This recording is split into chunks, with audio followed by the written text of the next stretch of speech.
Yeah, these movies just aren't that good, are they? Dinosaur Park 2, Dinosaur Park Harder, is yet another entry in the franchise that at one point in history had all the potential in the world before faltering from weakness to weakness, and well, now we're here.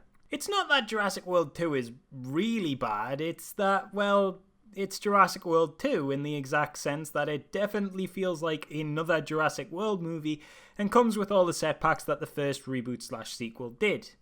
It's fine, I guess, as an afternoon's popcorn flick, but put it this way, while I didn't ever feel like I was having an actively bad time watching it, I'm choosing to write this review now, literally an hour after viewing the thing, because I know if I wait till tomorrow, I'll have forgotten half of what happens in it. This is a movie that survives solely, and I do mean solely, on one simple universal truth.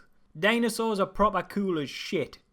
As a child growing up, I was one of these kids that had dinosaur encyclopedias where other kids had, friends. So on a pure baseline level, any movie that sticks a couple of these massive toothy bastards in and has them scrap a bit and munch on a few baddies is always going to be enjoyed on some degree by the kid I once was who used to write daily rankings of which big lizard was the baddest motherfucker on the planet. It's a Pachycephalosaurus, by the way. Don't even try to suggest that it's not. And don't come at me with, oh, it's raptors or the T-Rex. Don't be such a Philistine. For one, raptors haven't been cool since we learned they had feathers, and T-Rex? Fuck the T-Rex. Allosaurus was cooler because look at that! Arms that aren't nipples with fingers. And that's why the Cretaceous period was better. Just remember, Cretaceous ace, Jurassic ass. Words to live by. Just don't print them on a t-shirt for non-uniform day at school because the bigger kids will hit you. Anyway, where was I? Oh yeah, dinosaurs. Class, aren't they? And they're class in this movie too. They look good, they're animated well, and there's certainly no shortage of craftsmanship on display here in the creation of these CG and animatronic creatures. So as a fun dino movie, I kinda can't complain. But that's the problem, I guess. The first and to a lesser extent a fair amount of the second film didn't really need dinosaurs. The park could have been Ice Age Park and had a load of saber-tooths break out, or Dragon World, or giant cannibalistic Jerry Seinfeld clone land, and the films wouldn't have been as cool but still would have worked as they had so much going for them otherwise. Namely great characters with compelling arcs, narrative catharsis, tensely crafted sequences that we still remember fondly to this day, philosophical questions, spectacle we'd never seen the likes of before, the good shit. Besides the dinosaurs, Jurassic World 2 has, a sexy zookeeper? Now, dreamy as Chris Pratt may be, I don't put his angel-like pecs on the same level as Spielbergian wonder. Or do I? No, I don't. It's close, but no. Now, I said this before in my Jurassic World review, but it bears repeating here. Jurassic Park was so good because it wasn't a film about dinosaurs. It was a film about a surrogate paternal relationship that just happened to feature dinosaurs. Jurassic World 2 is a film about dinosaurs. And that's fine.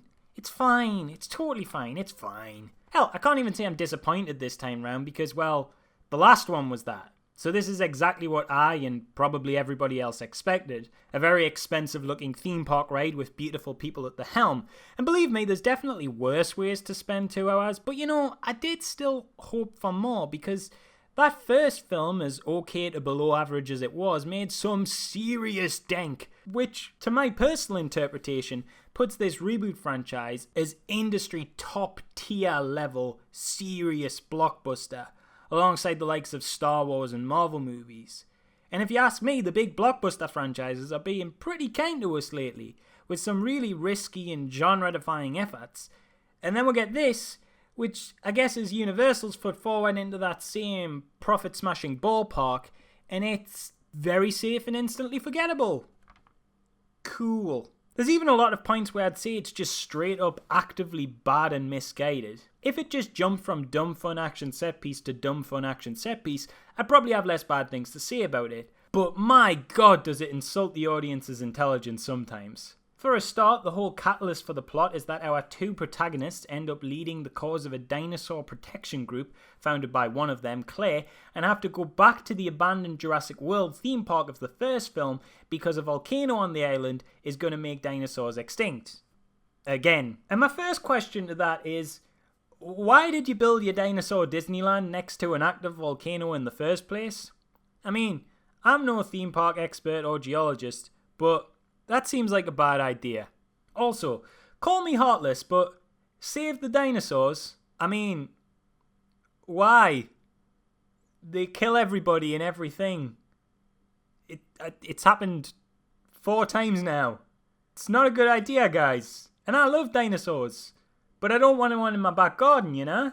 And I don't mean to be facetious. I get that's kind of the attempt at the big philosophical question at the core of this film. Do these deserve the same rights as other animals? But like, where exactly does Claire plan on putting a T-Rex? It's a T-Rex. And for anyone who has seen it, I am aware that a billionaire spontaneously shows up and offers them a massive, safe island for all the dinosaurs to live on peacefully. But that's later. Claire's already trying to coordinate a rescue mission for months before he shows up, and, like, is she planning on putting a Mosasaurus in a bath? I feel like this is a really dumb nitpick on my behalf, but I don't know.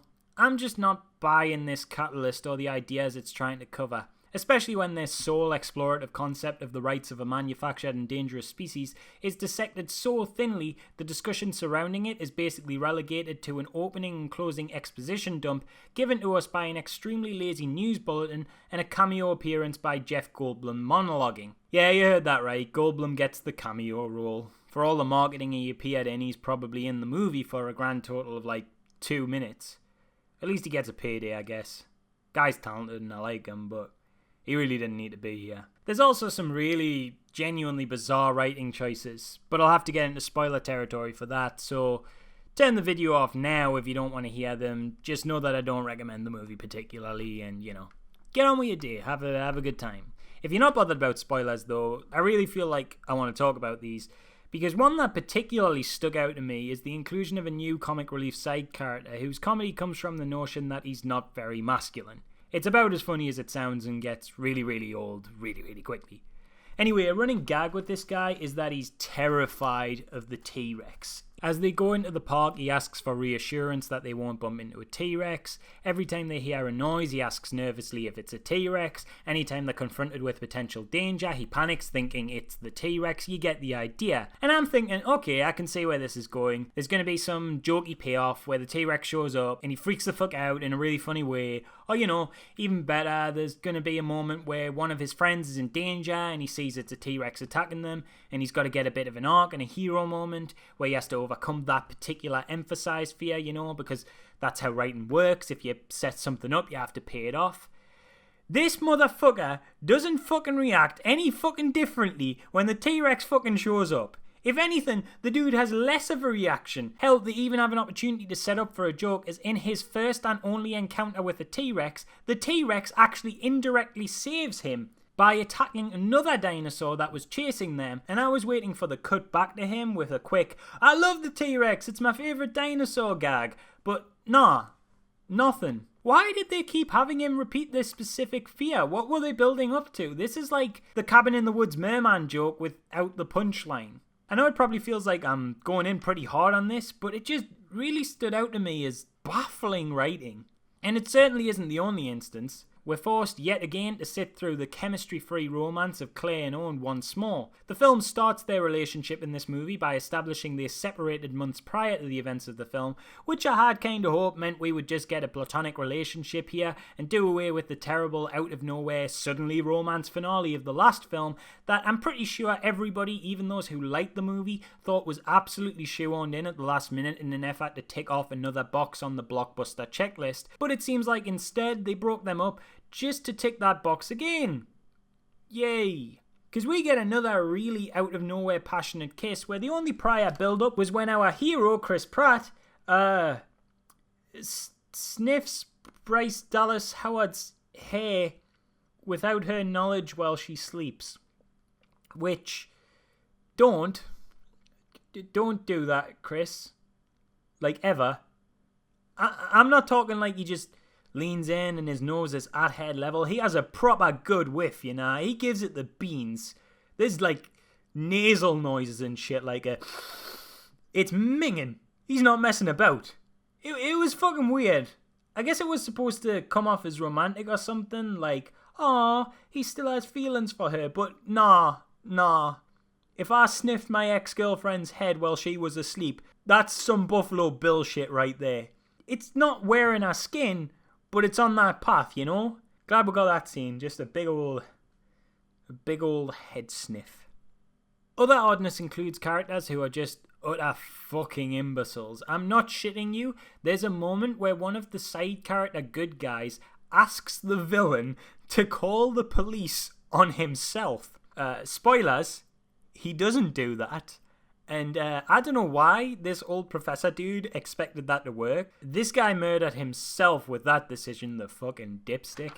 Speaking of the villain, I really like Rafe Spall. I think that's how you say his name. I think he's an incredible, very underrated talent, and it's always great to see a guy I once knew from canned sitcom Pete vs. Life in big movies. But man, this character is really dumb and also terrible. He comes from the school of I'll tie the damsel to the railroad tracks villainy. His motivations are I like money more than ethics. His plans are silly and involve auctioning off dinosaurs as weapons in the same home as the man who finances him lives in. Bear in mind that the dude who finances him would not be okay with this, as he thinks he's using the money for the Save the Dinos by putting them on a Peaceful Island initiative. Now, dinosaur auctions would be pretty dumb to begin with, and that's especially true when the film doesn't have the balls to call it a dinosaur auction even once. But it's particularly dumb to build your evil lair in your good-willed employer's basement. Look, I know he's hiding these dinosaurs 3 floors down, but Professor, dude, how in the blue hell do you not hear the roars of a literal T-Rex just downstairs from you? It's a T-Rex! Also, villain fella, how did you sneak in construction workers to build 3 floors of a high-tech evil lab without anyone in the house noticing? And also, how did you intend to explain away the massive military presence kicking about the gaff on the day you plan to hold your little dinosaur eBay session? I can suspend my disbelief so far. I mean, I'm watching a film with dinosaurs, but there's a point where it becomes ridiculous. Come to think of it, all the villains are terrible, idiotic, one-dimensional fools. Your other antagonists include a yet again returning Dr. Henry Wu, which I already asked in my review of Jurassic World, but they still don't explain why this canny scientist from the first film is suddenly Mr. Sinister. When the fuck did I miss that heel turn? Secondly, we have this arsehole whose whole character can be summed up with I hate dinosaurs but love guns and money, which I imagine is a mantra he repeats at home while spilling beer over his wife-beater vest. And thirdly, we have the threat of Dr. Henry Wu's newest creation of a new dinosaur, fused from the DNA of others to make the perfect genetic killing. Wait a minute, this was the last film's plot. Anyway, this beastie is supposed to be scary and evil and super strong and marks the main narrative threat for most of the second and third act of the movie when it devolves from an adventure fantasy into a more horror-based monster-in-the-house formula, as our protagonists are stalked through a mansion by it after it breaks out of the dinosaur auction. See, how hard was that movie? You could have slipped the pun in easily. And they have to spend the rest of the film protecting the granddaughter of the owner, who is also a main character in this because this thing's very convoluted and I totally forgot to even mention her. And guess what? She turns out to be a fucking clone, by the way, in a move that's somehow completely ridiculous and yet not remotely unsurprising or in any way impactful. I'm not even joking. That's an actual plot point. Because, you know, the dinosaur auction wasn't dumb enough. On the subject of switching up the film to a sort of home invasion monster horror, I actually think this could have been a really good idea, but the execution leaves a lot to be desired because the Indominus Rex, the Velociraptor, isn't scary. And look, I know this is kind of a family movie, I'm not expecting them to be Michael Sodden Myers, but you can do scary dinosaur and still be age appropriate. The first Jurassic Park was a PG, but building to the T-Rex with a glass of water? 10 shit. Raptors in the kitchen? Menacing as fuck. The Velociraptor though, well, he's just a little scamp, innit? He's a proper little tinker, he is. Remember the sneaky Velociraptor wink in the last movie? This film has an equivalent moment. When the military bad guy climbs into the evil dinosaur's cage to steal a tooth, my fucking god, these villains are morons. There's an occurrence where, I shit ye not, the dinosaur plays dead, opens one cheeky little eye, looks directly at the audience through the camera and gives them a mischievous, muttly-ass, wacky racist smirk that says, uh-oh, lads, hey up, I'm gonna eat this bastard. Doesn't have a clue, does he? What's he like? Oh, you're gone to Munchtown, you are. Now, if this is intentionally comical, then fair play to yous, because it's fucking hilarious. But please forgive me if I can't take your evil super weapon seriously after having just seen it pretend to be asleep like a little in the back of a car after a long drive, trying to trick his mum into carrying him in the house so he doesn't have to walk a few meters to the door. So overall, can't say I recommend it in all honesty. It's a fun ride while it lasts, I guess, but you know, that's just because dinosaurs are cool.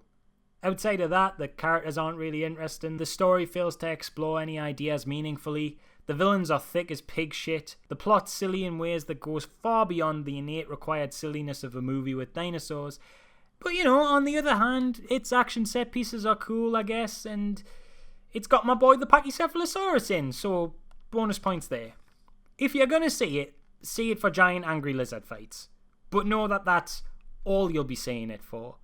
And although, actually, to its credit, it does have a kind of batshit out of left field ending, which actually won't spoil for you. You should see that one for yourself if you do catch the movie. I'm not sure it's a good ending, but it does, in all fairness, set up an idea that gives the next film a genuinely compelling and unique concept. At least on paper. So I'm glad the film exists for that at least, and you know, if nothing else, we'll hopefully get a decent theme park ride and Jenny Nicholson video out of it, which I'm more than down for that. Hey guys, so I know I don't usually do this whole end card thing, but I just want to say thanks for sticking by us as of recent. I know that I haven't been uploading all that regularly. Some of you might know this is due to me being self-employed and we've got a big contract in, so work's been hectic and I've also been moving house. I also just want to update you to let you know that the schedule's going to be still a little bit off as my girlfriend's back in the country tomorrow, so yay, going to be spending time with her, and that's awesome. That said, I will try and upload one thing that I've already got done while she's here. It's Video Game Movie Madness episode 9, for anybody who's wondering. The only reason it's not up at the moment is due to some copyright issues I won't get into because this end card's already running too long, but thank you anyway, and yeah, I don't know what you're supposed to do here. Like, comment, subscribe, hit the bell, all that jazz. Sweet! See you next time.